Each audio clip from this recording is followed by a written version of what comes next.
Bueno, para desarrollar ese tema tan interesante de las 5 vías del conocimiento de Dios que ha desarrollado Tomás de Aquino, quisiera recordar algunos de los elementos importantes sobre su biografía.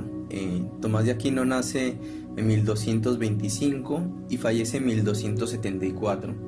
Es un doctor de la Iglesia, es decir, que las enseñanzas que él ha desarrollado van de acuerdo a la doctrina y la fe de la Iglesia, y también ha ayudado a profundizar más en este misterio del conocimiento de la fe y de Dios. También a veces lo llaman doctor angélico porque la profundidad del desarrollo de su pensamiento, digamos, podríamos compararlo al de los ángeles. Recordemos que Tomás de Aquino es un monje dominico que en el contexto en el que vivió se desarrollaba la escolástica, que era esta propuesta de buscar integrar el conocimiento a través del razonamiento griego y la revelación cristiana. Recordemos que también durante esta época se da una cercanía entre la cultura cristiana y musulmana. Decae la sociedad feudal y se va migrando a la realidad de las ciudades. Surgen diferentes órdenes mendicantes, se da la traducción de Aristóteles y algunos filósofos árabes. Ya no se toma como referencia tanto a Platón como filósofo base, sino sobre todo a Aristóteles. Se crean las universidades, que bueno, Tomás de Aquino enseña en la Universidad de París. Bueno, se crea la Universidad de Oxford en 1096, en París 1150 y Valencia 1208. Bien, recordemos que en este intento de integrar la fe y la razón, Tomás de Aquino busca que a través de la razón natural nosotros podamos comprender la verdad y encontrar a Dios. Es decir, que el camino tanto de la fe en el conocimiento de Dios, que se revela en diferentes etapas a través de los hechos históricos y a través de la Sagrada Escritura, nos ayuda a conocer a Dios, pero también a través de la razón natural podemos llegar a conocer a Dios. ¿Cómo podríamos entender o cómo se da esto? Bien, primero vamos a entender un tema importante, que es el movimiento. Bien, el movimiento nos ayuda a entender Tomás de Aquino, que es el paso de la potencia de un ser, que pasa de ser en potencia a ser en acto. Bien, este sujeto tiene la posibilidad de pasar de ser en potencia a ser en acto según su condición. Es decir, por ejemplo, un huevo está en ser en potencia a ser un ser en acto, que es un pollito, ¿no? Para aclararlo y definirlo mejor, entonces la definición es: el movimiento es el cambio de ser en potencia a ser en acto. Bien, ¿cómo entendemos nosotros esta realidad? Vamos a ir desde lo más sencillo, digamos, o lo más cotidiano, hacia quizás lo más abstracto, pero que siguiendo una secuencia lógica podemos llegar a ello. Tenemos entonces las 5 vías del conocimiento de Dios. La primera vía, ya entendiendo el concepto del movimiento, es el motor inmóvil. ¿Cómo definimos o entendemos esto? Es que nosotros vemos que todo ser que se mueve es movido por alguien, es decir, todo ser que cambia ha surgido de algo o hay alguna fuerza que lo mueve. ¿Bien? Pero no es posible tener una serie de motores infinitos, ya que es necesario tener un primer motor, y ese motor es un motor inmóvil. ¿Qué significa un motor inmóvil? Ese motor inmóvil que no es movido por nadie, solo tiene la potencia de moverse por sí mismo. Ese motor inmóvil es Dios. Quizás para graficarlo de una manera más sencilla podríamos ver, no sé, el ejercicio que se hace de tumbar una ficha y que esta a la vez tumba varias a su alrededor y va recorriendo un camino. Es decir, que alguien que tiene la fuerza, la potencia para mover la primera ficha y que le da movimiento a toda la otra realidad, no lo mueve nadie. Tiene la capacidad, pues, de tumbar la primera ficha y generar así el movimiento. La segunda vía es la causalidad eficiente.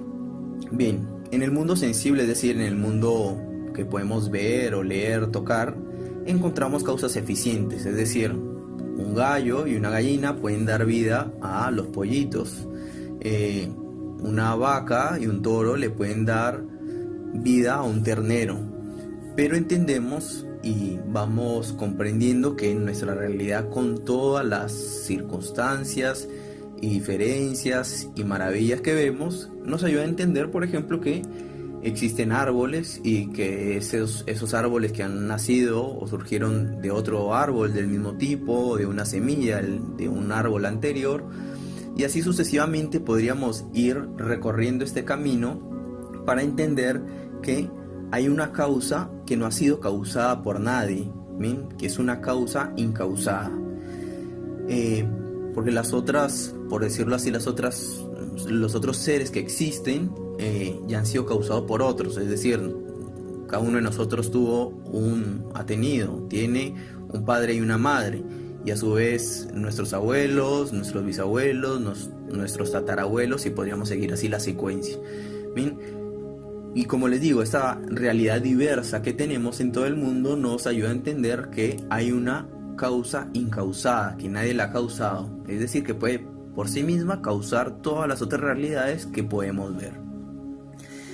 La tercera vía que podríamos desarrollar e ir entendiendo, que nos sugiere Tomás de Aquino, que es la contingencia. ¿Qué significa esto?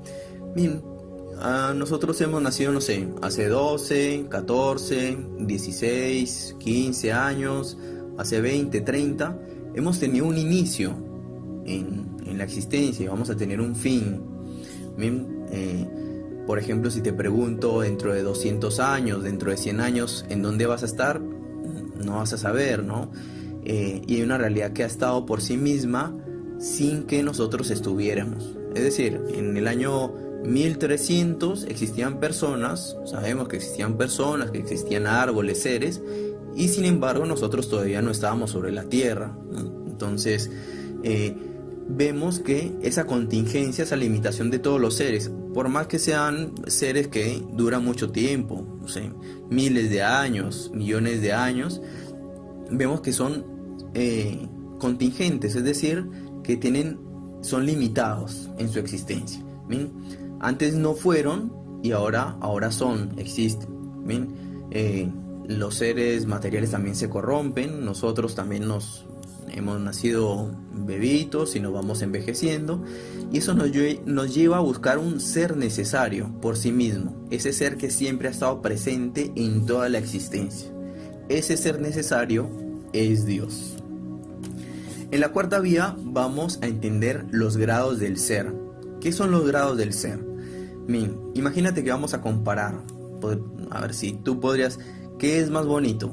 ¿Un gato angora o una águila calva? Estas águilas que tienen el cuello blanco, bien, que aparecen en la bandera de los Estados Unidos. ¿Qué sería más bonito? ¿O qué es más bonito? ¿Un atardecer en la playa o un anochecer en las montañas? ¿Bien?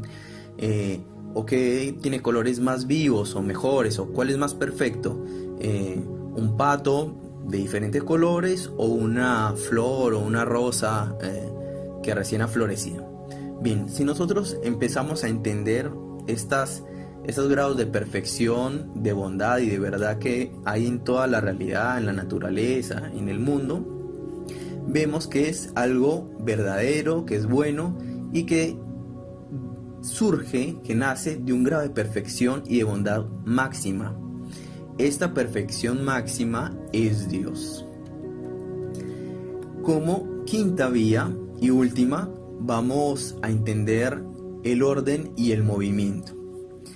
Encontramos que los seres, desde lo más sencillo, ¿no? Desde, no sé, las abejas, los árboles, las bacterias, las moléculas, tienen un fin, tienen una finalidad y tienen un orden en el universo. Entonces, estos entes que tienen un fin no lo tienen de manera deliberada, ¿bien? No lo tienen por accidente, no lo tienen por equivocación. este orden y este movimiento, incluso de los planetas, de los árboles, de las etapas de la vida, todos estos seres tienen una finalidad y ese movimiento y ese orden es propuesto por Dios. Bien, y como reflexión final les quería comentar lo siguiente. En una de las clases, algunos de los chicos, digamos, que se preocupaban un poco por entender este tema, decía, bueno, yo sé que Dios existe, no tengo que estudiarlo. Para ello podría darle dos consejos. Uno es el siguiente. Sabemos, algunos de nosotros con la experiencia, con la vida de fe, podemos entender que Dios existe. Y tener esa reflexión a la que nos invita Tomás de Aquino nos ayuda a profundizar que conocer, entender, digamos de manera efectivamente limitada a Dios es importante porque no es un conocimiento irracional el conocimiento de Dios. ¿Ven? Todo lo contrario. Toda la realidad nos manifiesta la existencia de Dios y a través de la razón natural podemos llegar a este conocimiento. Y por otro lado, podría aconsejarle lo siguiente. A veces nosotros buscamos y queremos conocer a Dios, quizás por categorías y podría ser interesante, pero por otro lado, la pregunta que yo creo que genera más valor hacia uno mismo es no solo si es que Dios existe, ¿bien?, sino si yo existo para Dios. Es decir, si mi vida, si lo que yo soy, si lo que pienso, si lo que siento es importante para Dios. Y creo que si es muy importante, es muy valioso, creo que la propia existencia personal nuestra nos ayuda a pensar el valor que tenemos y nos ayuda a entender que no solo Dios se manifiesta en todas las cosas que vemos, sino también interiormente en nuestra propia vida, que nos ayuda a pensar de una manera más trascendente en que la existencia de Dios nos trae la posibilidad de contemplarlo en la realidad, en la naturaleza, en las cosas, y también podernos acercarnos a Él. Bueno, hasta luego. Esta fue la explicación sobre las 5 vías del conocimiento de Dios de Tomás de Aquino.